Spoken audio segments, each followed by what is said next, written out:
ਵਾਹਿਗੁਰੂ ਜੀ ਕਾ ਖਾਲਸਾ ਵਾਹਿਗੁਰੂ ਜੀ ਕੀ ਫਤਿਹ। ਸ਼ਲੋਕ ਮਹੱਲਾ ਨੌਵੇਂ ਕੇ ਸ਼ਲੋਕ 44ਵਾਂ। ਏਕ ਭਗਤ ਭਗਵਾਨ ਜੈ ਪ੍ਰਾਨੀ ਕੈ ਨਾਹਿ ਮਨ, ਜੈਸੇ ਸ਼ੁਕਰ ਸੁਆਨ ਨਾਨਕ ਮਾਨੋ ਤਾਹੇ ਤਨ। एक भगत भगवान यह प्राणी के नाहि मन, जैसे शूकर सवान नानक मानो ताहे तन। ਗੁਰ ਤਾਂ ਸਮਝਾਉਂਦੇ ਆ ਭਾਈ ਨੌਵੇਂ ਪਾਤਸ਼ਾਹ। ਮੰਨਦੇ ਵੀ ਅਸੀਂ ਗੁਰੂ ਵਾਲੇ ਆ, ਪਰ ਗੁਰੂ ਦੇ ਬਚਨ ਦੀ ਕਮਾਈ ਕਰਦੇ ਨਹੀਂ। ਬਾਣੀ ਨੂੰ ਸੱਤ ਕਰਕੇ ਤਾਂ ਅਸੀਂ ਮੰਨਦੇ ਨਹੀਂ ਹੈਗੇ। ਜਿਹੜੇ ਸੱਤ ਕਰਕੇ ਮੰਨਦੇ ਨੇ ਉਹੀ ਪਾਰ ਨਿਕਲਦੇ ਨੇ। ਪਾਰ ਅਪਾਰ ਪ੍ਰੀਤਮ ਗੁਰ ਸ਼ਬਦ ਲੰਘਾਵੇ। ਗੁਰ ਸ਼ਬਦ ਦਾ ਗਿਆਨ ਇਹੋ ਜਿਹਾ ਮਨੁੱਖ ਨੂੰ ਦੇਵਤਾ ਬਣਾ ਦਿੰਦਾ। ਆਪਾਂ ਸਤਿਗੁਰਾਂ ਦੇ ਵਚਨ ਲੈ ਲੈਂਦੇ ਹਾਂ, ਬਲਿਹਾਰੀ ਗੁਰ ਆਪਣੇ ਦਿਹਾੜੀ ਸਦਵਾਰ ਜਿਨ ਮਾਨਸ ਤੇ ਦੇਵਤੇ ਕੀਏ ਕਰਤਨ ਲਾਗੀ ਵਾਰ। ਦੇਵਤਾ ਸੁਭਾਅ ਬਣ ਜਾਂਦਾ ਹੈ, ਸਾਡੀ ਭਗਤੀ ਸ਼ੁਰੂ ਹੁੰਦੀ ਆ। ਪਰ ਅਸੀਂ ਤਾਂ ਉਹਦਾ ਵੀ ਹੰਕਾਰ ਪੈਦਾ ਕਰ ਲੈਂਦੇ। ਥੋੜ੍ਹਾ ਬਹੁਤ ਗਿਆਨ ਹੋ ਜਾਂਦਾ, ਉਹਦਾ ਹੀ ਹੰਕਾਰ ਪੈਦਾ ਕਰ ਲੈਂਦੇ ਹਾਂ। ਅਰੇ ਸਤਿਗੁਰ ਸਾਹਿਬਾਨਾਂ ਦੀ ਪੂਰੀ ਗੱਲ, ਪੂਰਾ ਗੁਰ ਉਪਦੇਸ਼, ਪੂਰੀ ਵਿਚਾਰ ਨਹੀਂ ਵਿਚਾਰੀ।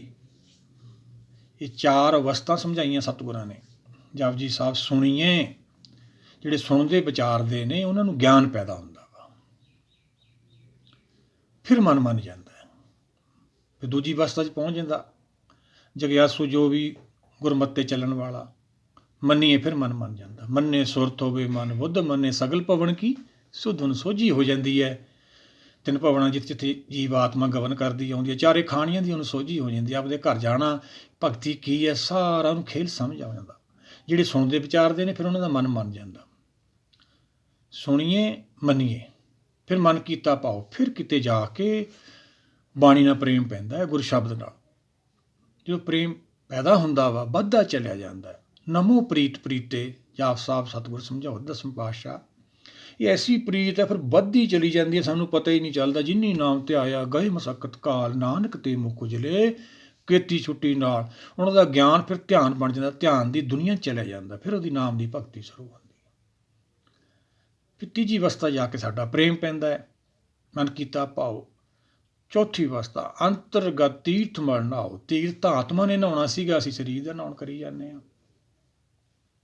ਅੰਤਰ ਮੈਲ ਬਾਹਰ ਕਹੇ ਨਹਾਵੇ ਜੀਓ, ਪੰਜ ਪਾਤਸ਼ਾਹ ਸਮਝਾਉਂਦੇ। ਬਾਹਰ ਨਹਾਈ ਧੋਈ ਜਾਂਦੇ ਹਾਂ ਅਸੀਂ, ਅੰਦਰ ਮੈਲ ਹੈ, ਫਿਰ ਉਹ ਕਿਵੇਂ ਲਹੂਗੀ। ਜੇ ਸੋ ਚੰਦਾ ਉਗਵੇ ਸੂਰ ਚੜੇ ਹਜ਼ਾਰ, ਇੱਥੇ ਚਾਨਣ ਹੁੰਦੀਆਂ ਗੁਰ ਬਿਨ ਘੂਰ ਅੰਧਾਰ। ਕਿੰਨੇ ਵੀ ਸੰਸਾਰ ਦੇ ਗੁਰੂ ਵੱਡੇ ਵੱਡੇ, ਆਪਦੇ ਆਪ ਮੁਕਾਉਣ ਵਾਲੇ, ਮਾਨਵ ਸੋਚ ਉਪਦੇਸ਼ ਦੇਣ ਵਾਲੇ, ਉੱਚੇ ਉੱਚੇ ਰੁਤਬੇ ਪੈਦਾ ਕਰਨ ਵਾਲੇ, ਦੇਖਦੇ ਹੀ ਸਾਰਿਆਂ ਨੂੰ ਜੰਮ ਫੜ ਕੇ ਲੈ ਜਾਂਦਾ। ਆਪਾਂ ਭਗਤ ਕਬੀਰ ਜੀ ਦਾ ਸ਼ਲੋਕ ਲੈਂਦੇ ਹਾਂ। ਕਬੀਰ ਉਜਰ ਪਹਿਰੇ ਕਾਪਰੇ, ਪਾਨ ਸੁਪਾਰੀ ਖਾਏ, ਇੱਕ ਹਰ ਕੇ ਨਾਮ ਬਿਨ ਵਧੇ ਜੰਮ ਪਰ ਜਾਏ। ਸਾਰਿਆਂ ਨੂੰ ਕਹਿੰਦੇ ਜੰਮ ਬਣ ਕੇ ਲੈ ਜਾਂਦਾ। ਜੇ ਜੰਮਾਂ ਤੋਂ ਛੁਟਕਾਰਾ ਪਾਉਣਾ ਤਾਂ ਆਪਾਂ ਦੂਆ ਸ਼ਬਦ ਲੈਂਦੇ ਹਾਂ ਸਤਿਗੁਰਾਂ ਦਾ। ਹਰ ਹਰ ਨਾਮ ਜਪੰਤਿਆਂ, ਕਿਛ ਨਾ ਕਹੇ ਜਮਕਾਲ, ਨਾਨਕ ਮਨ ਤਨ ਸੁਖੀ ਹੋਏ, ਅੰਤੇ ਮਿਲੇ ਗੋਪਾਲ। ਉਹ ਗੋਪਾਲ ਦਾ ਦਰਸ਼ਨ ਕਰਨਾ ਹੈ ਆਪਾਂ, ਉਹੀ ਭਗਤੀ ਕਰਨੀ ਹੈ। ਏਕ ਭਗਤ ਭਗਵਾਨ ਜੇ ਪ੍ਰਾਨੀ ਕੇ ਨਾਹੀ ਮਨ। ਜਿਹਨਾਂ ਦੇ ਮਨ 'ਚੋਂ ਵਸਿਆ ਨਹੀਂ ਗਾ ਭਗਵਾਨ, ਭਗਵਾਨ ਦੇ ਬਾਰੇ ਆਪਾਂ ਵਿਚਾਰੀਏ। ਜੋ ਅੰਤਰਾਤਮਾ ਦੀ ਆਵਾਜ਼ ਹੈ, ਜਿਹਦੀ ਕਿਰਪਾ ਨਾਲ ਸਾਡਾ ਸਾਹ ਚੱਲਦਾ, ਹਾਰਟ ਚੱਲਦਾ ਹੈ। ਆਪਾਂ ਰਬਦਾਸ ਭਗਤ ਜੀ ਦਾ ਸ਼ਬਦ ਲੈ ਲੈਂਦੇ ਹਾਂ। ਜਿਨ ਜੀਓ ਪਿੰਡ ਦੀਆ ਰਿਜ਼ਕ ਵਰਾਵੇ, ਸਭ ਕਰ ਪੀਤਰ ਹੱਟ ਚਲਾ। ਉਹ ਸਾਡਾ ਜਿਹੜਾ ਸਾਹ ਚੱਲਦਾ ਹੈ, ਜਿਹੜਾ ਸਾਨੂੰ ਸਰੀਰ ਮਿਲਿਆ ਮਨੁੱਖਾ ਦੇਹੀ, ਉਹਦੀ ਕਿਰਪਾ ਨਾਲ ਤਾਂ ਮਿਲਿਆ। ਉਹੀ ਤਾਂ ਭਗਵਾਨ ਹੈ, ਉਹੀ ਤਾਂ ਹਰ ਹੈ, ਉਹੀ ਤਾਂ ਰਾਮ ਹੈ। ਰਾਮ ਸਿਮਰ ਮੂਹਰੇ ਪਛਤਾਏਗਾ। ਬਾਣੀ ਅਨੇਕਾਂ ਉਪਦੇਸ਼ ਦੇ ਕੇ ਆਪਾਂ ਨੂੰ ਸਮਝਾ ਰਹੀ। ਸਵੇ ਘਟ ਰਾਮ ਬੋਲੇ, ਰਾਮ ਰਾਮ ਕਰਤਾ ਜਗ ਫਿਰੇ। ਪਾਉਣਾ ਕੋਈ ਵੀ ਨਹੀਂ ਚਾਹੁੰਦਾ, ਰੌਲਾ ਹੀ ਪਾਉਂਦੇ ਨੇ। ਆਓ ਜੇ ਕਿਸੇ ਨੇ ਪ੍ਰਾਪਤੀ ਕਰਨੀ, ਆਓ ਮਿਲ ਕੇ ਗੁਰ ਸ਼ਬਦ ਨੂੰ ਵਿਚਾਰੀਏ, ਜੋ ਗਿਆਨ ਪੈਦਾ ਹੋ। ਫਿਰ ਦੂਜਾ ਪਦਾਰਥ ਮਿਲੂ ਸਾਨੂੰ, ਮੁਕਤੀ ਸੰਤੋਖ। ਫਿਰ ਸਾਡੀ ਨਾਮ ਦੀ ਭਗਤੀ ਸ਼ੁਰੂ ਹੋਊਗੀ। ਨਾਮ ਤੋਂ ਬਾਅਦ ਫਿਰ ਆਤਮਾ ਦਾ ਜਨਮ ਹੁੰਦਾ ਹੈ। ਸੰਤ ਕਾ ਦੋਖੀ ਮਰੇ ਨਾ ਜਵਾਈਏ। ਜਦੋਂ ਇਹਦੀ ਇੱਛਾ ਦਾ ਤਿਆਗ ਹੀ ਨਹੀਂ ਹੋਇਆ, ਇਹਦੀ ਮ੍ਰਿਤਿੂ ਨਹੀਂ ਹੋਈ, ਜਨਮ ਇਹਦਾ ਕਿਵੇਂ ਹੋ ਜਾਊਗਾ। ਅਸੀਂ ਸੰਸਾਰੀ ਜਿਹੜੇ ਸਾਧ ਸੰਗਤ ਮੰਨੀ ਬੈਠੇ ਹਾਂ, ਉਹ ਸਾਡਾ ਇੱਕ ਭਰਮ ਹੀ ਹੈ। ਅੱਖਾਂ ਕੰਨਾਂ ਦਾ ਵਿਸ਼ਾ ਨਹੀਂ ਬਾਣੀ। ਬਾਣੀ ਸੰਤ ਕਾ ਮਾਰਗ ਹੈ। ਸੰਤ ਕਾ ਮਾਰਗ ਧਰਮ ਕੀ ਪੌੜੀ ਕੋ ਬੜਭਾਗੀ ਪਾਵੇ। ਇਹ ਸੰਤ ਮਾਰਗ ਤੇ ਆਪਾਂ ਚੱਲਣਾ, ਇਹ ਸੰਤ ਦਾ ਗਿਆਨ ਹੈ। ਕਰੋ ਬਨੰਤੀ ਸੁਣ ਮੇਰੀ ਮੀਤਾ, ਸੰਤ ਟਹਿਲ ਕੀ ਵੇਲਾ, ਇਹਾਂ ਖਾੜ ਚਲੋ ਹਰ ਲਾਹਾ ਅੱਗੇ ਬਸਨ ਸਹਿਲ। ਇਹੀ ਸੰਤ ਕਾ ਮਾਰਗ ਹੈ, ਧਰਮ ਗਿਆਨ, ਇਹ ਨਾਲ ਪੌੜੀ ਆਪਾਂ ਚੜ੍ਹਨਾ। ਵੱਡੇ ਭਾਗਾਂ ਵਾਲੇ ਗੁਰਸਿੱਖ ਨੇ ਜਿਹੜੇ ਉਹ ਆਪਦੇ ਘਰ ਪਹੁੰਚ ਜਾਂਦੇ ਨੇ। ਆਪ ਜਪੇ ਅਵਰੇ ਨਾਮ ਚ ਪਾਵੇ ਤੋਂ ਵੀ ਇਹੀ ਭਾਵ ਹੈ। ਪਹਿਲਾਂ ਆਪ ਪਹੁੰਚਦੇ ਨੇ, ਫਿਰ ਦੂਏ ਨੂੰ ਸਮਝਾਉਂਦੇ ਨੇ। ਉਹੀ ਤਾਂ ਗੁਰਸਿੱਖ ਨੇ, ਉਹੀ ਤਾਂ ਸਤਿਗੁਰ ਦੀ ਸੇਵਾ ਸਫਲ ਹੈ। ਜੇ ਕੋਈ ਕਰੇ ਚਿੱਤ ਲਾਏ ਮਨ ਚਿੰਦਿਆਂ ਫਲ ਪਾਵਣਾ, ਵਿੱਚੋਂ ਹਉਮੈ ਜਾਏ, ਉਹਨਾਂ ਦੇ ਅੰਦਰੋਂ ਹਉਮੈ ਚਲੀ ਜਾਂਦੀ, ਇੱਛਾ ਦਾ ਤਿਆਗ ਹੋ ਜਾਂਦਾ ਹੈ। ਉਹ ਨਾਮ ਦੀ ਭਗਤੀ ਵਿੱਚ ਲੱਗ ਜਾਂਦੇ ਨੇ ਔਰ ਸੰਸਾਰ ਦੇ ਵਿੱਚ ਕੁਦਰਤ ਦਾ ਜਸ ਕਰਦੇ ਰਹਿੰਦੇ ਨੇ। ਹਰ ਗੁਣ ਗਾਏ ਲਈ ਮਨਾ, ਜੋ ਸੰਗੀ ਹੈ ਤੇਰੋ, ਆਪਦੇ ਹਰ ਮੂਲ ਦਾ ਗੁਣ ਗਾਉਂਦੇ ਰਹਿੰਦੇ ਨੇ। ਬਾਣੀ ਹਰ ਕਥਾ ਹੈ, ਸਭ ਤੋਂ ਉੱਤਮ ਹਰ ਕੀ ਕਥਾ, ਨਾਮ ਸੁਣਤ ਦਰ ਦੁਖ ਲੱਥਾ। ਜਿਹੜੇ ਇਹਨੂੰ ਲੱਗਣਗੇ, ਸੁਣਨਗੇ, ਵਿਚਾਰਨਗੇ, ਉਹ ਅਮਰ ਹੋ ਜਾਣਗੇ। ਔਰ ਨਾਮ ਦੀ ਵਿਚਾਰ ਕਰਦੇ ਕਰਦੇ ਉਹਨਾਂ ਦਾ ਸੰਸਾਰੀ ਦੁੱਖ ਤਾਂ ਵਿੱਚ ਹੀ ਖਾਧਾ ਜਾਣਾ, ਪਤਾ ਹੀ ਨਹੀਂ ਲੱਗਣਾ। ਆਪਾਂ ਰਹਿ ਰਸ ਸਤਿਗੁਰਾਂ ਦੇ ਵਚਨ ਲੈ ਲੈਂਦੇ। ਸਾਚੇ ਨਾਮ ਕੀ ਲਾਗੇ ਭੂਖ, ਉਤ ਭੁੱਖੇ ਖਾਏ ਚਲੀਏ ਦੁੱਖ। ਇਹ ਨਾਮ ਦੀ ਭੁੱਖ ਦੇ ਵਿੱਚ ਦੁੱਖ ਖਾਧੇ ਜਾਂਦੇ, ਪਤਾ ਹੀ ਨਹੀਂ ਚੱਲਦਾ ਸਾਨੂੰ। ਸਾਡਾ ਸੰਸਾਰ ਤੋਂ ਛੁਟਕਾਰਾ ਹੋ ਜਾਂਦਾ। ਦੁੱਖ ਪਰ ਹਰ ਸੁੱਖ ਕਰ ਲੈ ਜਾਏ। ਬਾਣੀ ਸਾਨੂੰ ਦੁੱਖ ਸਾਗਰ ਚੋਂ ਕੱਢ ਕੇ ਸੁੱਖ ਸਾਗਰ 'ਚ ਲੈ ਜਾਂਦੀ ਹੈ। ਆਓ ਸਾਰੇ ਮਿਲ ਕੇ ਇਹਨੂੰ ਵਿਚਾਰੀਏ। ਸਤਿਗੁਰ ਕੀ ਸਮਝਾਉਣਾ ਚਾਹੁੰਦੇ? ਏਕ ਭਗਤ ਭਗਵਾਨ ਜੈ ਪ੍ਰਾਨੀ ਕੇ ਨਹੀਂ ਮਨ, ਜੈਸੇ ਸੂਕਰ ਸੁਹਾਨ। ਸੁੱਕਰ, ਸੂਰ, ਕੁੱਤਾ, ਉਹਦੇ ਨਾਲ ਆਪਾਂ ਨੂੰ ਨਵਾਜਿਆ ਗਿਆ। ਜੇ ਫਿਰ ਵੀ ਨਹੀਂ ਆਪਾਂ ਮੰਨਦੇ, ਫਿਰ ਆਪਾਂ ਕਰਿਆ ਪਾਵਾਂਗੇ ਆਪਣਾ। ਭਗਤ ਕਬੀਰ ਜੀ ਸਮਝਾਉਂਦੇ, ਜਨ ਭਗਤਨ ਕਾ ਕਿਹਾ ਨਾ ਮਾਨਿਓ, ਤੋ ਕੀਓ ਆਪਣਾ ਪਾਈ ਹੈ। ਫਿਰ ਆਪਦਾ ਕਰਿਆ ਪਾਓਗੇ ਭਾਈ। ਸਤਿਗੁਰ ਸਮਝਾਉਂਦੇ ਨੇ। ਸਤਿਗੁਰਾਂ ਦੇ ਵਚਨ ਲਏ ਜਿਹੜੇ ਗੁਰਸਿੱਖ ਗੁਰੂ ਭਗਤਾਂ ਦਰਸਾਏ ਰਾਹ 'ਤੇ ਚੱਲਦੇ ਨੇ, ਉਹਨਾਂ ਨੂੰ ਇਹ ਪ੍ਰਾਪਤੀ ਹੋਣੀ ਹੈ। ਜਿਹੜੇ ਨਹੀਂ ਚੱਲਦੇ, ਉਹਨਾਂ ਬਾਰੇ ਆਪਾਂ ਆਸਾ ਦੀ ਵਾਰ ਦੇ ਵਚਨ ਲੈਣੇ ਆ। ਮਹੱਲਾ ਪਹਿਲਾ। ਨਾਨਕ ਗੁਰੂ ਨ ਚੇਤਨੀ, ਮਨ ਆਪਣੇ ਸੁਚੇਤ, ਛੁੱਟੇ ਤਿਲ ਬੁਆੜ ਜਿਉ, ਸੁੰਝੇ ਅੰਦਰ ਖੇਤ। ਖੇਤੇ ਅੰਦਰ ਛੁੱਟਿਆ, ਕਉ ਨਾਨਕ ਸੋ ਨਾਉ, ਫਲੀਏ ਫੁਲੀਏ ਬੱਪੜੇ, ਪੀਤਨ ਵਿੱਚ ਸੁਆ। ਸਤਿਗੁਰ ਸਮਝਾਉਂਦੇ ਨੇ, ਜਿਹੜੇ ਆਪਦੇ ਸਰੀਰ ਨਾਲ ਜੁੜ ਕੇ ਆਪਦੇ ਆਪ ਨੂੰ ਵੱਡਾ ਮੰਨੀ ਬੈਠੇ, ਭੇਖ ਕਰਕੇ। ਭੇਖ ਅਨੇਕ ਅਗਨ ਨਹੀਂ ਬੂਝੇ, ਕੋਟ ਆਪਾ ਦਰਗੇ ਨਹੀਂ ਸੀਝੇ। ਦਰਗਾਹ ਦੀ ਸੋਝੀ ਨਹੀਂ ਹੋਣੀ, ਆਪਦੇ ਮੂਲ ਦੀ ਕਾਲ ਫਿਰ ਫੜ ਕੇ ਲੈ ਜੂ। ਰਾਜਾ ਪਰਜਾ ਸਮਕਰ ਮਾਰੇ, ਐਸੋ ਕਾਲ ਬਡਾਨੀ ਰੇ। ਭਗਤ ਜੀ ਸਮਝਾਉਂਦੇ ਨੇ, ਆਪਦੀ ਮੱਤ ਦਾ ਤਿਆਗ ਕਰਨਾ ਹੀ ਇਹ ਭਗਤੀ ਹੈ।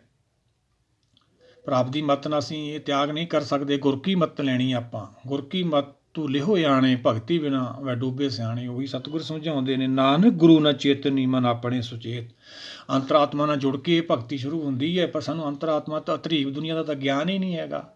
ਅਸੀਂ ਤਾਂ ਗੁਰਾਂ ਨੂੰ ਉਪਦੇਸ਼ ਕਰਨ ਲੱਗ ਜਾਂਦੇ ਹਾਂ। ਔਰੋਂ ਕੋ ਉਪਦੇਸ਼ ਤੇ ਮੁਖ ਮੇ ਪਰ ਹੈ ਰੇਤ, ਰਾਸ ਬਗਾਨੀ ਰਾਖ ਤੇ ਖਾਇਆ ਕਰ ਕਾ ਖੇਤ। ਕਬੀਰ ਜੀ ਕਹਿੰਦੇ, ਲੋਕਾਂ ਨੂੰ ਉਪਦੇਸ਼ ਕਰਦੇ ਨੇ, ਆਪ ਨਹੀਂ ਕਮਾਈ ਕਰਦੇ।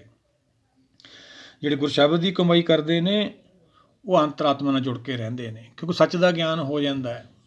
ਬੁੱਧੀ ਮਨ 'ਤੇ ਵਿਜੇ ਪ੍ਰਾਪਤ ਕਰ ਲੈਂਦੀ ਹੈ।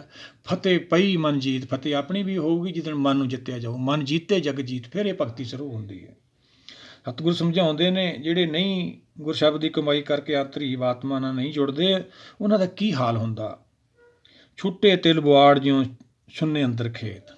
ਕਹਿੰਦੇ ਜਿਵੇਂ ਉਹ ਤਿਲਾਂ ਦਾ ਬੂਟਾ ਵਾੜਦਾ, ਕਾਲੇ ਹੋ ਜਾਂਦੇ ਨੇ ਤਿਲ, ਉਹਨੂੰ ਛੱਡ ਜਾਂਦੇ ਨੇ ਉੱਥੇ ਹੀ, ਕਿਉਂਕਿ ਉਹਦੇ ਵਿੱਚ ਤੇਲ ਨਹੀਂ ਹੁੰਦਾ। ਇਵੇਂ ਨਾਮ ਤੋਂ ਬਿਨਾਂ ਜਿਹੜੀ ਸਾਡੀ ਦੇਹੀ ਆ, ਇਹ ਕੰਮ ਨਹੀਂ ਆਉਂਦੀ ਹੈਗੀ। ਆ ਬਾਹਰਲੀ ਦੇਹੀ ਦੀ ਗੱਲ ਨਹੀਂ, ਅੰਦਰਲੀ ਦੀ। ਅੰਦਰਲੀ ਦੇਹੀ ਜਿਹੜੀ ਆਪਣੀ, ਜਿੱਥੇ ਕਲਪਨਾ ਅਸੀਂ ਕਰਦੇ ਹਾਂ, ਉੱਥੇ ਫਿਰ ਇਹ ਗੁਰਸ਼ਬਦ ਚਾਨਣ ਕਰਦਾ ਹੈ। ਆਪਾਂ ਪਿੱਛੇ ਵਿਚਾਰ ਕੀਤੀ ਸੀ, ਗੁਰਬਿਨ ਘੋਰ ਅੰਧਾਰ। ਗੁਰਬਿਨ ਘੋਰ ਅੰਧਾਰ ਤੋਂ ਭਾਵ ਗਿਆਨ ਤੋਂ ਬਿਨਾਂ ਅਸੀਂ ਉੱਥੇ ਨਹੀਂ ਪਹੁੰਚ ਸਕਦੇ। ਅੰਧੇਰਾ ਹੀ ਹੈ ਸਾਡੇ ਅੰਦਰ। ਸੁਣੰਦਾ ਕੈਸੇ ਮਾਰਗ ਪਾਏ। ਸੁਖਮਨੀ ਸਾਹਿਬ ਸਤਿਗੁਰਾਂ ਦੇ ਵਚਨ ਨੇ। ਮਨ ਮੰਨਦਾ ਨਹੀਂ ਇੰਨਾ ਆਪਦੇ ਆਪ ਨੂੰ। ਉਹੀ ਸਤਿਗੁਰ ਸਮਝਾਉਂਦੇ ਨੇ, ਛੁੱਟੇ ਤਿਲ ਬੁਆੜ ਜਿਉਂ, ਸੁੰਨੇ ਅੰਦਰ ਖੇਤ। ਫਿਰ ਉਹਦਾ ਵਾਲੀ ਵਾਰਸ ਕੋਈ ਨਹੀਂ ਹੁੰਦਾ। ਉਹਨੂੰ ਕੋਈ ਵੀ ਚੱਕ ਕੇ ਲੈ ਜਾਂਦਾ। ਇਵੇਂ ਸਾਨੂੰ ਕਾਲ ਲੈ ਜਾਂਦਾ। ਉਹ ਤਿਲਾਂ ਦੇ ਬੂਟੇ ਦੀ ਸਾਨੂੰ ਪ੍ਰਮਾਣ ਦੇ ਕੇ ਬਾਣੀ ਸਮਝਾਉਂਦੀ ਹੈ। ਅੱਗੇ ਸਤਿਗੁਰ ਕੀ ਸਮਝਾਉਂਦੇ ਆ? ਖੇਤੇ ਅੰਦਰ ਛੁੱਟਿਆ, ਕਹੋ ਨਾਨਕ ਸੋ ਨਾ। ਕਿਉਂ ਛੱਡਿਆ ਗਿਆ ਭਾਈ ਖੇਤ ਵਿੱਚ? ਕਿ ਉਹਦਾ ਕੋਈ ਮਾਲਕ ਹੀ ਨਹੀਂ ਹੈਗਾ। ਜਿਵੇਂ ਆਪਾਂ ਭਾਵ ਸੰਸਾਰੀ ਲਈਏ, ਆਪਾਂ ਕੁੱਤੇ ਦੇ ਆਪਣੇ ਸੰਗਲੀ ਪਾ ਲੈਂਦੇ ਹਾਂ ਜਾਂ ਪੱਟਾ ਪਾ ਲੈਂਦੇ ਹਾਂ, ਤਾਂ ਉਹ ਦੂਜਾ ਦੇਖ ਕੇ ਸੋਚ ਸਮਝ ਕੇ ਮਾਰਦਾ ਵਾ, ਜਾਂ ਸਮਝਦਾ ਉਹ ਗੱਲ ਨੂੰ ਵੀ ਇਹ ਕਿਸੇ ਦਾ ਰੱਖਿਆ ਹੋਇਆ ਵਾ, ਕਿਉਂਕਿ ਉਹਦੇ ਪੱਟਾ ਗਲ 'ਚ ਪੈ ਚੁੱਕਿਆ। ਇਵੇਂ ਆਪਾਂ ਗਲ 'ਚ ਪੱਟਾ ਪਾਉਣਾ ਕਿਹਦਾ? ਨਾਮ ਦਾ। ਕਿਹਦੇ ਪਾਉਣਾ? ਮਨ ਦੇ। ਦੁੱਖ ਲੱਗੇ ਨਾ ਭਾਈ ਚੌਗਿਰਦ ਹਮਾਰੇ ਰਾਮ ਕਾਰ। ਇਹ ਰਾਮ ਕਾਰ ਹੈ ਭਾਈ, ਫਿਰ ਸਾਨੂੰ ਕਾਲ ਨਹੀਂ ਛੱਡਣਾ ਵਾ। ਉਹਨੂੰ ਤਾਂ ਲੈ ਕੇ ਕੋਈ ਉਹਦਾ ਮਾਲਕ ਨਹੀਂ ਹੈਗਾ ਤਿਲਾਂ ਦਾ। ਇਵੇਂ ਜਿਹੜੇ ਸੰਸਾਰੀ ਜੀ ਭਟਕਦੇ ਫਿਰਦੇ ਨੇ, ਜਿਵੇਂ ਕੁੱਤੇ ਦੀ ਮਿਸਾਲ ਦਿੱਤੀ ਸਤਿਗੁਰ ਨੇ, ਸੂਰ ਦੀ ਮਿਸਾਲ ਦਿੱਤੀ। ਸਾਡਾ ਜੀਵਨ ਇਹੋ ਜਿਹਾ ਹੀ ਹੁੰਦਾ, ਕਾਲ ਕਿਤੇ ਵੀ ਸਾਨੂੰ ਚੋਟ ਮਾਰ ਦਿੰਦਾ ਹੈ। ਜਿਹੜੇ ਮੰਨਦੇ ਨੇ, ਗੁਰਸ਼ਬਦ ਦੀ ਕਮਾਈ ਕਰਦੇ ਨੇ, ਉਹਨਾਂ ਨੂੰ ਇਹ ਚੋਟ ਨਹੀਂ ਪੈਂਦੀ ਹੈਗੀ। ਜਪਜੀ ਸਾਹਿਬ ਸਤਿਗੁਰਾਂ ਦੇ ਵਚਨ ਲੈ ਲੈਂਦੇ ਆਪਾਂ, ਮੰਨੇ ਮੂੰਹ ਚੋਟਾਂ ਨਾ ਖਾਏ। ਜਿਹੜੇ ਮੰਨ ਲੈਂਦੇ ਨੇ ਗੁਰਸ਼ਬਦ ਦੇ ਗਿਆਨ ਤੋਂ ਬਾਅਦ, ਜਿਹਨਾਂ ਦੀਆਂ ਆਤਮਾ ਮੰਨ ਜਾਂਦੀਆਂ ਨੇ, ਗੁਰੂ ਭਗਤਾਂ ਦਰਸਾਏ ਰਾਹ 'ਤੇ ਚੱਲਦੇ, ਉਹਨਾਂ ਨੂੰ ਚੋਟ ਨਹੀਂ ਪੈਂਦੀ ਹੈਗੀ। ਉਹੀ ਸਤਿਗੁਰ ਸਮਝਾਉਂਦੇ ਨੇ, ਉਹਨੂੰ ਛੱਡਿਆ ਜਾਂਦਾ ਉੱਥੇ ਭਾਈ, ਉਹਨੂੰ ਕੋਈ ਵੀ ਲੈ ਜਾਂਦਾ ਕਿ ਉਹਦਾ ਕਿਹੜਾ ਕੋਈ ਮਾਲਕ ਹੈ। ਅੱਗੇ ਸਤਿਗੁਰ ਕੀ ਸਮਝਾਉਂਦੇ ਆ? ਫਲੀਏ ਫੁਲੀਏ ਬੱਪੜੇ ਭੀ ਤਨ ਵਿੱਚ ਸਵਾ। ਉਹਦੇ ਵਿੱਚ ਕੁਛ ਹੁੰਦਾ ਨਹੀਂ, ਦਿਲ ਜਿਹੜੇ ਕਾਲੇ ਹੋ ਜਾਂਦੇ ਨੇ। ਇਵੇਂ ਸਾਡਾ ਜੀਵਨ ਹੈ। ਆਪਾਂ ਆਨੰਦ ਸਾਹਿਬ ਸਤਿਗੁਰਾਂ ਦੇ ਵਚਨ ਲੈਂਦੇ ਹਾਂ, ਇਹ ਦੇਹੀ ਪ੍ਰਵਾਨ ਹੋਈ ਜਿਨ ਸਤਿਗੁਰ ਸਿਉ ਚਿਤ ਲਾਇਆ। ਇਹ ਦੇਹੀ ਬਾਹਰਲੀ ਵੀ ਅੰਦਰਲੀ ਵੀ ਇਹ ਪ੍ਰਵਾਨ ਹੋ ਜਾਂਦੀ ਹੈ। ਫਿਰ ਮੁੜ ਕੇ ਸਾਨੂੰ ਦੇਹੀ ਧਾਰਨ ਦੀ ਲੋੜ ਨਹੀਂ ਪੈਂਦੀ। ਜਿਹੜੀ ਕਲਪਨਾ ਸਾਡੀ ਖਤਮ ਹੋ ਜਾਂਦੀ। ਅੰਦਰਲੀ ਦੇਹੀ ਦੀ ਗੱਲ ਕਰਦੀ ਹੈ ਬਾਣੀ। ਬਾਹਰਲੇ ਤਾਂ ਜਿੰਨੇ ਮਾਇਆ ਦੇ ਸਾਰੇ ਪ੍ਰਮਾਣ ਨੇ। ਸੰਤ ਕੇ ਚਰਨ ਧੋਏ ਧੋਏ ਪੀਏ ਤੋਂ ਭਾਵੀ ਇਹ ਸੰਤ ਕਾ ਮਾਰਗ ਹੈ। ਸੰਤ ਦਾ ਗਿਆਨ ਲੈਣਾ, ਮਾਇਆ ਦਾ ਪ੍ਰਮਾਣ ਜਿਹੜਾ ਦਿੱਤਾ ਆਪਾਂ ਨੂੰ, ਉਹਦਾ ਸਮਝਣ ਖਾਤਰ ਵਾ। ਅਸੀਂ ਉਹਨੂੰ ਹੀ ਪ੍ਰਾਪਤੀ ਸਮਝ ਲੈਂਦੇ ਹਾਂ। ਨਹੀਂ ਨਹੀਂ, ਬਹੁਤ ਉਪਦੇਸ਼ ਦਿੱਤੇ ਨੇ ਆਪਾਂ ਨੂੰ ਮਨ ਬਾਰੇ ਬਾਣੀ ਵਿੱਚ, ਹਜ਼ਾਰਾਂ ਦੇ ਹਿਸਾਬ ਨਾਲ। ਮੁਸ਼ਟ ਮੁੱਠੀ ਨਾਜ ਕੀ ਦੀਨੋ ਹੱਥ ਪਸਾਰ। ਕਹਿੰਦੇ ਬਾਂਦਰ ਖਿੱਲਾਂ 'ਤੇ ਬੜਾ ਖੁਸ਼ ਹੁੰਦਾ ਹੈ, ਉਹ ਤੌੜੀ 'ਚ ਹੱਥ ਪਾ ਲੈਂਦਾ ਹੈ, ਜਾਨੂੰ ਫੜ ਲੈਂਦੇ, ਪਰ ਛੱਡਦਾ ਨਹੀਂ। ਪਾਉਣਾ ਜਾਣਦੇ, ਅਸੀਂ ਛੱਡਣਾ ਨਹੀਂ ਜਾਣਦੇ। ਇਵੇਂ ਤੋਤੇ ਦੀ ਮਿਸਾਲ ਦਿੱਤੀ ਹੈ, ਜੋ ਨਲਲੀ ਭਰਮ ਸੂਆ ਤੋਤਾ, ਉਹ ਨਲਕੀ 'ਤੇ ਆ ਕੇ ਬਹਿ ਜਾਂਦਾ, ਉਹ ਨਲੀ ਘੁੰਮ ਜਾਂਦੀ ਹੈ। ਉਹ ਜਦੋਂ ਘੁੰਮ ਜਾਂਦੀ ਹੈ, ਉਹ ਫੜ ਕੇ ਉਹਨੂੰ ਬਹਿ ਜਾਂਦਾ, ਪੁੱਠਾ ਹੋ ਜਾਂਦਾ। ਉਹਦੇ ਵਿੱਚ ਉਹਨੂੰ ਤੂੰ ਆਪਦਾ ਹੀ ਰੂਪ ਦੀਂਦਾ, ਅਕਸ ਦੀਂਦਾ, ਤਾਂ ਉਹ ਹੈਰਾਨ ਹੋ ਜਾਂਦਾ ਵੀ ਇੱਕ ਪਹਿਲਾਂ ਡੁੱਬਿਆ ਪਿਆ ਵਾ, ਅਤੇ ਹੁਣ ਮੈਂ ਵੀ ਡੁੱਬੂਗਾ। ਉਹਨੂੰ ਛੱਡਦਾ ਨਹੀਂ, ਜਾਨੂੰ ਉਹਨੂੰ ਫੜਿਆ ਜਾਂਦਾ ਵਾ। ਇਵੇਂ ਭੰਵਰਾ ਵਾ, ਉਹ ਕਮਲ ਦੇ ਫੁੱਲ ਵਿੱਚ ਆ ਕੇ ਬਹਿੰਦਾ, ਬਸ ਉੱਥੇ ਹੀ ਮਸਤ ਹੋ ਜਾਂਦਾ। ਸ਼ਾਮ ਨੂੰ ਪੰਖੜੀਆਂ ਬੰਦ ਹੋ ਜਾਂਦੀਆਂ, ਮਰ ਜਾਂਦਾ ਹੈ। ਇਹ ਤੀਜੀ ਮਿਸਾਲ ਹੈ। ਦੋਏ ਆਉਂਦੇ ਨੇ ਭੰਵਰੇ ਸਵੇਰੇ ਆ ਕੇ, ਉਹਨੂੰ ਪਰੇ ਕਰਕੇ ਆਪ ਉੱਥੇ ਲੱਗ ਜਾਂਦੇ। ਇਵੇਂ ਹੀ ਆਪਾਂ ਨੌਵੇਂ ਪਾਤਸ਼ਾਹ ਸਮਝਾਉਂਦੇ ਨੇ, ਮੇਰਿਓ ਕਹਿਤ ਹਿਤ ਸਿਉ ਵਧਾਇਓ ਚੀਤ, ਅੰਤ ਕਾਲ ਕੋ ਸੰਗੀ ਨਹੀਂ ਇਹ ਚਰਜ ਹੈ ਰੀਤ। ਅਨੇਕਾਂ ਉਪਦੇਸ਼ ਦੇ ਕੇ ਆਪਾਂ ਨੂੰ ਬਾਣੀ ਸਮਝਾਉਂਦੀ ਹੈ। ਪਰ ਜੇ ਅਸੀਂ ਗੁਰਸ਼ਬਦ ਨੂੰ ਵਿਚਾਰਾਂਗੇ, ਗੁਰੂ ਭਗਤਾਂ ਦਰਸਾਏ ਰਾਹ 'ਤੇ ਚੱਲਾਂਗੇ, ਫਿਰ ਸਾਨੂੰ ਵੀ ਪ੍ਰਾਪਤੀ ਹੋਣੀ ਹੈ। ਫਿਰ ਮਨ ਨੇ ਮੰਨਣਾ ਨਹੀਂ, ਮਨ ਨਹੀਂ ਮੰਨਦਾ। ਕਬੀਰ ਮਨ ਸਮਝਾਵਣ ਕਾਰਨ ਨੇ ਕਛਕ ਪੜੀਏ ਗਿਆਨ, ਗਿਆਨ ਤੋਂ ਬਿਨਾਂ ਨਹੀਂ ਮਨ ਮੰਨਦਾ। ਗਿਆਨ ਨਾਲ ਹੀ ਮਨ ਨੇ ਟਿਕਣਾ ਵਾ। ਸਤਿਗੁਰਾਂ ਦੇ ਵਚਨ ਆਪਾਂ ਲੈ ਲੈਂਦੇ ਹਾਂ, ਗਿਆਨ ਕਾ ਬੱਧਾ ਮਨ ਰਹੇ, ਗੁਰ ਬਿਨ ਗਿਆਨ ਨਾ ਹੋਏ। ਗੁਰਸ਼ਬਦ ਤੋਂ ਬਿਨਾਂ ਗਿਆਨ ਨਹੀਂ ਹੋਣਾ, ਗਿਆਨ ਤੋਂ ਬਿਨਾਂ ਮਨ ਨੇ ਨਹੀਂ ਟਿਕਣਾ। ਕੁੰਭੇ ਬੱਧਾ ਜਲ ਰਹੇ, ਜਲ ਬਿਨ ਕੁੰਭ ਨਾ ਹੋਏ। ਪਾਣੀ ਤੋਂ ਬਿਨਾਂ ਘੜਾ ਨਹੀਂ ਬਣਦਾ, ਘੜੇ ਤੋਂ ਬਿਨਾਂ ਪਾਣੀ ਨਹੀਂ ਰੁਕਦਾ। ਪਰ ਅਸੀਂ ਸਾਰੇ ਕਰਮ ਉਹੀ ਕਰੀ ਜਾਂਦੇ ਹਾਂ, ਘੜਾ ਪਾਣੀ ਦਾ ਰੱਖ ਲੈਂਦੇ ਹਾਂ। ਸਤਿਗੁਰਾਂ ਨੇ ਸਮਝਾਇਆ, ਗੁਰਸ਼ਬਦ ਦੇ ਗਿਆਨ ਨਾਲ ਮਨ ਨੇ ਬੰਨਣਾ। ਜਿਵੇਂ ਪਾਣੀ ਘੜੇ ਵਿੱਚ ਰੁਕਿਆ ਹੋਇਆ, ਇਵੇਂ ਗੁਰਸ਼ਬਦ ਦੇ ਗਿਆਨ ਨਾਲ ਮਨ ਨੇ ਟਿਕਣਾ ਵਾ। ਪਰ ਅਸੀਂ ਉਹ ਛੱਡਤਾ ਸੀ। ਬਾਹਰਲੇ ਕਰਮ ਸਾਰੇ ਅਸੀਂ ਕਰੀ ਜਾਂਦੇ ਹਾਂ। ਉਹ ਤਾਂ ਸਰੀਰ ਕਰਕੇ ਨੇ। ਜਿੰਨੇ ਵੀ ਕਰਮ ਧਰਮ ਅਸੀਂ ਕਰਦੇ ਹਾਂ, ਸਾਰੇ ਸਰੀਰ ਦੀਆਂ ਲੋੜਾਂ ਕਰਕੇ, ਸਰੀਰ ਦੀ ਗਤੀ ਕਰਦੇ ਹਾਂ। ਗਤੀ ਆਤਮਾ ਦੀ ਹੋਣੀ ਹੈ। ਸਤਿਗੁਰ ਸਮਝਾਉਂਦੇ ਨੇ, ਏਕ ਭਗਤ ਭਗਵਾਨ ਜੈ ਪ੍ਰਾਨੀ ਕੇ ਨਹੀਂ ਮੈਨ, ਜੈਸੇ ਸੂਕਰ ਸੁਆਨ ਨਾਨਕ ਮਾਨੋ ਤਾਹੇ ਤਨ। ਇਹ ਭਗਤੀ ਆਪਾਂ ਕਰਨੀ ਹੈ। ਜੈ ਪ੍ਰਸਾਦ ਪਾਈ ਦੁਰਲੱਭ ਦੇ ਨਾਨਕ, ਤਾਂ ਕੀ ਭਗਤ ਕਰੀਏ। ਭਗਤੀ ਕਰਨੀ ਆਪਾਂ ਨੂੰ ਮਨੁੱਖਾ ਦੇਹੀ ਮਿਲੀ ਹੈ ਨਾਮ ਦੀ ਪ੍ਰਾਪਤੀ ਖਾਤਰ। ਬਿਨ ਤੁਧ ਜੇ ਹੋਰ ਮੰਗਣਾ, ਸਿਰ ਦੁੱਖਾਂ ਕੇ ਦੁੱਖ ਦੇ, ਨਾਮ ਸੰਤੋਖੀਏ ਉਤਰੇ ਮਨ ਕੀ ਭੁੱਖ। ਨਾਮ ਦੀ ਅਰਦਾਸ ਕਰਨੀ ਹੈ, ਇਹੀ ਬੇਨਤੀ ਕਰਨੀ ਹੈ। ਫਿਰ ਤੁਹਾਨੂੰ ਗੁਰਸ਼ਬਦ 'ਚੋਂ ਗਿਆਨ ਪੈਦਾ ਹੋ। ਜਿਹੜਾ ਪਹਿਲਾ ਪਦਾਰਥ ਆਪਣਾ ਗਿਆਨ, ਫਿਰ ਉਸ ਤੋਂ ਬਾਅਦ ਮੁਕਤੀ ਮਿਲ ਜਾਂਦੀ, ਸੰਤੋਖ ਆ ਜਾਂਦਾ। ਦੋ ਪਦਾਰਥਾਂ ਤੋਂ ਬਾਅਦ ਫਿਰ ਸਾਡੀ ਨਾਮ ਦੀ ਭਗਤੀ ਸ਼ੁਰੂ ਹੁੰਦੀ ਹੈ। ਉਹ ਤਾਂ ਆਪਾਂ ਨੂੰ ਪ੍ਰਾਪਤੀ ਹੋਊਗੀ ਜੇ ਆਪਾਂ ਇਹ ਨਾਮ ਖਾਤਰ ਬੇਨਤੀ ਕਰਾਂਗੇ। ਆਪਾਂ ਤਾਂ ਮਾਇਆ ਦੀ ਅਰਦਾਸ ਕਰਦੇ ਹਾਂ, ਵਿੱਚ ਵਿੱਚ ਕਹਿ ਵੀ ਦਿੰਦੇ ਹਾਂ, ਸਹੀ ਪਿਆਰਿਆਂ ਮੇਲ ਜਿੰਨਾ ਮਿਲਿਆ ਤੇਰਾ ਨਾਮ ਚਿੱਤ ਆਵੇ। ਫਿਰ ਉੱਪਰ ਫਿਰ ਮਾਇਆ ਮੰਗ ਲੈਂਦੇ ਹਾਂ। ਮਾਇਆ ਸਾਡੇ ਮੰਗਣ ਨਾਲ ਥੋੜ੍ਹੀ ਆਉਂਦੀ, ਸਾਡੇ ਮੰਗਣ ਨਾਲ ਆਉਂਦੀ ਹੋਵੇ ਤਾਂ ਕੰਮ ਕਾਰ ਕਰਨ ਦੀ ਲੋੜ ਹੀ ਨਹੀਂ ਹੈਗੀ ਭਾਈ। ਆਪਾਂ ਸਤਿਗੁਰਾਂ ਦੇ ਵਚਨ ਲੈ ਲੈਂਦੇ ਹਾਂ ਸੁਖਮਨੀ ਸਾਹਿਬ ਦੇ, ਜਿਸ ਧਨ ਕੋ ਚਾਰ ਕੋ ਟੁੱਟਤਾ ਆਵੇ, ਸੋ ਧਨ ਹਰ ਸੇਵਾ ਤੇ ਪਾਵੇ। ਉਹ ਵੀ ਤਾਂ ਉਹਦੀ ਕਿਰਪਾ ਨਹੀਂ ਮਿਲਦਾ। ਸੰਸਾਰੀ ਧਨ ਆਪੇ ਹਰ ਇੱਕ ਰੰਗ ਹੈ, ਆਪੇ ਬਹੁ ਰੰਗੀ। ਹਰ ਦਾ ਰੂਪ ਇੱਕ ਹੀ ਹੈ, ਪਰ ਉਹਨੇ ਬਹੁਰੰਗੀ ਗਿਆਨ ਰਚਿਆ ਵਾ, ਉਹਦੇ ਨਾਲ ਅਸੀਂ ਕਰਕੇ ਖਾਂਦੇ ਹਾਂ, ਰੋਜੀ ਰੋਟੀ ਦਿੱਤੀ ਹੈ ਸਾਰਿਆਂ ਨੂੰ, ਜਗ ਧੰਦੜੇ ਲਾਇਆ। ਆਓ ਸਾਰੇ ਮਿਲ ਕੇ ਇਹਨੂੰ ਵਿਚਾਰੀਏ, ਨਹੀਂ ਸਾਡਾ ਜੀਵਨ ਐਵੇਂ ਚਲਿਆ ਜਾਊਗਾ। ਵਾਹਿਗੁਰੂ ਜੀ ਕਾ ਖਾਲਸਾ, ਵਾਹਿਗੁਰੂ ਜੀ ਕੀ ਫਤਿਹ।